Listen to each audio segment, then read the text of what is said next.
Hi, I'm Melanie Smithson. On this short video, I'm going to be speaking about and demonstrating the power of movement and play to transform lives.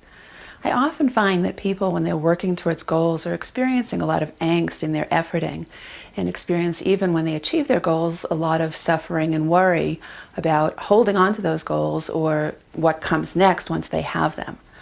So what I find is that this holding on, this efforting, actually makes it more difficult to be in sync with having and to be in sync with the universe. And we cut ourselves off from the possibilities, from the flow of the universe. When we allow ourselves to dance and play with what unfolds, with what life presents us, we start to have more fun, and miraculously more things start to show up in our lives that we've been wanting for a long time.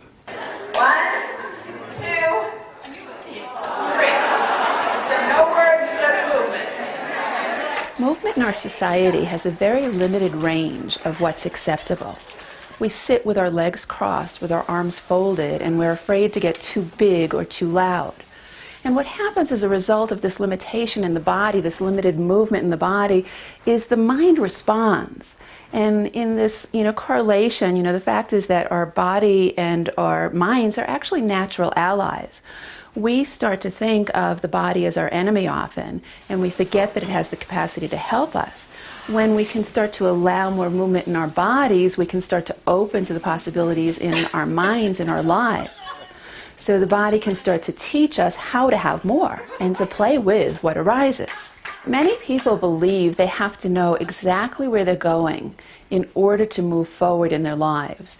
And if we don't know what the next step is, we get paralyzed, we become afraid of actually taking it.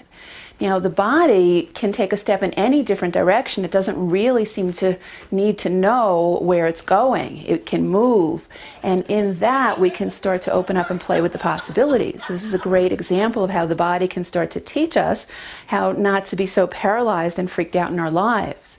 And just, feel, like what you've been holding on to. And just noticing what that feels like to hold on, whether you're holding on really tight, maybe you're holding on kind of loosely. In playing with not knowing, it takes us out of fear and opens up possibilities. When we can allow life to unfold, we can reclaim our natural exuberance and allow life to happen in its own glorious, mysterious way. And then we can start to make fun with success. Hi, my name is Renee Ostertag. I practice physical therapy in Denver, Colorado. I've been working with Melanie Smithson for about 2 years, both individually and in group.